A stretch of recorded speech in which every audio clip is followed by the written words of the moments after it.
Hello dear viewers, Assalamu alaikum. Welcome again to our new episode. Thumbnail দেখে ইতিমধ্যেই বুঝে গিয়েছেন আজকে আমরা কি টপিকস আলোচনা করতে যাচ্ছি। হ্যাঁ, আপনি সঠিকই দেখেছেন। আজকে আমরা শিখব কিভাবে স্থান কাল পাত্র ভেদে বিভিন্ন স্ট্রাকচার ব্যবহার করে কারো নাম জানতে হয়। So let's get started. Okay, first one is, what is your name? Sorry, don't say this. Try to say, what's your name? Again, what's your name? Right? So, name. Be careful, not name, name. Right? Okay? আমরা এই স্ট্রাকচারটা সচরাচর ব্যবহার করি এবং যদি আমাদের হাতে বিকল্প কোনো অপশন না থাকে তাহলে হ্যাঁ ব্যবহার করা যাবে, কিন্তু আসলে সবসময় এই স্ট্রাকচারটা বলে আপনি পার পাবেন না। ধরুন আপনি কোনো ফর্মাল সিচুয়েশনে আছেন বা কোনো অফিসে আছেন বা কোনো রেসপেক্টেড কারো নাম জানতে চান বা কোনো সিনিয়র কারো নাম জানতে চান, তখন তো আপনি বলতে পারেন না hello bro what's your name. এটা তো বলা আপনার আসলে ওখানে সভ্য হচ্ছে না, মার্জিত হচ্ছে না, রাইট? দ্যাটস মিন পলিশড হচ্ছে না। সো আপনি এখানে একটু ফর্মাল ল্যাঙ্গুয়েজ ব্যবহার করা উচিত। কি বলতে পারেন সেটাই তো। হ্যাঁ, লেটস সি। দেখুন, আপনি বলতে পারেন may I know your name please. কি বলতে পারেন? May I know your name please. হ্যাঁ, এটা বলতে পারেন। অথবা আরও স্মার্টলি বলতে পারেন, সরি, কি বলতে পারেন? আপনি বলতে পারেন would you mind telling me your name. Again, would you mind telling me your name. আপনি এই স্ট্রাকচারটাও ব্যবহার করতে পারেন। হ্যাঁ, আপনাকে তো আর সবসময় ফর্মাল সিচুয়েশনে কথা বলতে হবে না। ধরুন এমন একটা সিচুয়েশন, আপনি আপনার পরিচিত কোনো জনে আছেন বা এলাকায় আছেন, কেউ একজন আপনাকে ডাক দিল হেই ব্রো, অথবা হ্যালো ব্রাদার এক্সকিউজ মি, অথবা কেউ আপনাকে ডাক দিল হেই ভাইয়া, রাইট? এবার ডাক দিল, আপনি তাকালেন, দেখলেন কেউ একজন আপনাকে ডাকতেছে, আপনি তার দিকে তাকালেন, চিনতেছেন না, তখন হয়তো আমরা বলি সরি ভাই আপনাকে তো চিনলাম না। হ্যাঁ, আপনি এইটাকেই ইংরেজিতে বলতে পারেন। কি বলতে পারেন? আপনি বলতে পারেন I am sorry bro, I can't exactly remember you. Again, I am sorry bro, I can't exactly remember you. আপনি এটাও বলতে পারেন। তখন হয়তো সে উত্তরে বলবে আমার নাম আকাশ, ওই যে আপনার বন্ধু জাহিদের ছোট ভাই, চিনেন না ভাইয়া, আমাদের বাড়ি ওই গ্রামে, রাইট? এভাবেই তো বলে। হ্যাঁ, অথবা বলবে আমার নাম সুমন, ওই যে আপনার চাচাতো ভাই ইমনের মামাতো ভাই আমি, আমাদের বাড়ি অমুক গ্রামে। ও তাই তো, হ্যাঁ। এভাবে কিন্তু আপনি কারো নাম জেনে নিতে পারেন। এখন ধরুন আমাদের সিচুয়েশনটা আরেকটু চেঞ্জ। ধরুন হঠাৎ করে কেউ আপনাকে আপনার নাম ধরে ডাক দিল।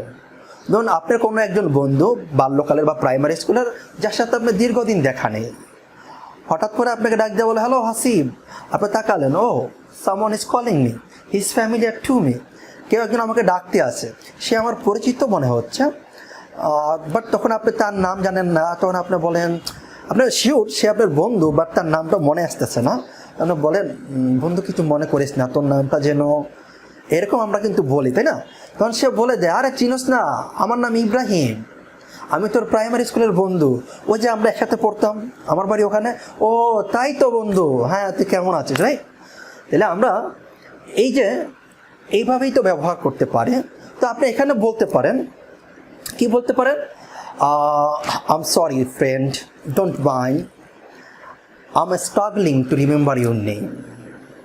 অ্যাগেন আপনি বলতে পারেন I am sorry friend, don't mind, I am struggling to remember your name.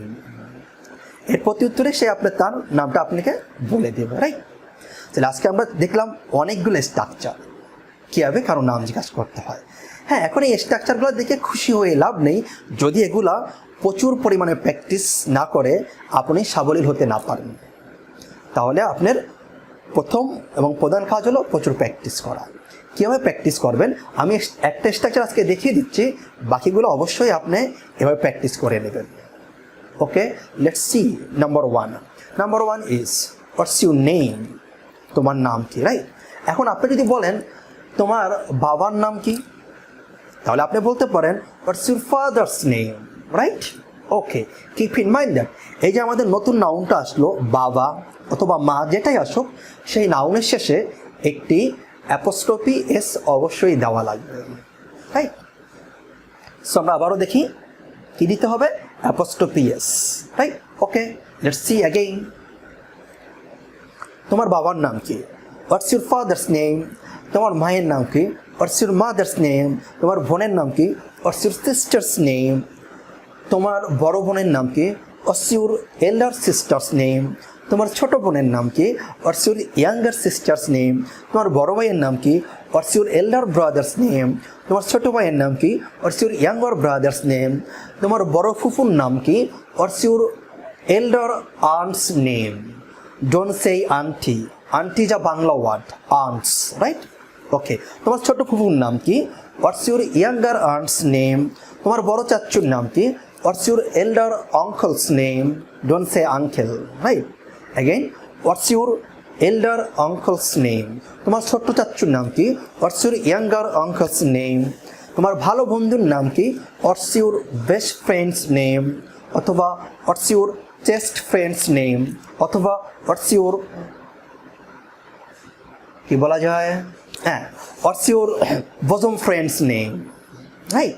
এভাবে চাইলে আপনি বিভিন্ন বাক্য বানাতে পারেন। আপনি এটাও বলতে পারেন তোমার ইংলিশ টিচারের নাম কি? What's your English teachers name? তোমার ম্যাথ টিচারের নাম কি? What's your math teachers name? তোমার ফিজিক্স টিচারের নাম কি? What's your physics teachers name? এইভাবে আপনাকে মিনিমাম 100 সেন্টেন্স প্র্যাকটিস করতে হবে প্রতি স্ট্রাকচার দিয়ে। এভাবে বাকি স্ট্রাকচারগুলো আপনি বাসায় প্র্যাকটিস করে নেবেন এবং বস হয়ে যাবেন ইনশাআল্লাহ। So practice different structure, use and more and be the boss of this structure and use this structure in different situation, right? So এইভাবে বাক্য বলে সবাইকে তাক লাগিয়ে দেন আপনার চারপাশের, right? So keep watching, keep practicing and keep learning. Be the boss. Believe to meet you with our next episode. Until then, stay healthy, right? Tata for now. প্রিয় viewer, আপনি যদি আমাদের চ্যানেলে নতুন হয়ে থাকেন তাহলে চ্যানেলটি সাবস্ক্রাইব করুন এবং পাশের বেল আইকনটি বাজিয়ে দিন আমাদের সকল ভিডিও এর নোটিফিকেশন সবার আগে পাওয়ার জন্য। আমাদের একটি অন্যতম মহৎ লক্ষ্য হলো ইংলিশ ল্যাঙ্গুয়েজ শেখার জন্য একটি নির্ভরযোগ্য ও উন্মুক্ত প্ল্যাটফর্ম সৃষ্টি করা, যাতে করে দেশের আনাচে কানাচে বসবাসকারী প্রত্যেক শিক্ষার্থী ঘরে বসে ইংলিশ শিখতে পারে। তাই এই ভিডিওটি শেয়ার করে আমাদের এই ক্ষুদ্র প্রচেষ্টার আপনিও একজন গর্বিত অংশীদার হতে পারেন। এছাড়াও আপনাদের সহযোগিতা ও গঠনমূলক সুপরামর্শ একান্ত কাম্য।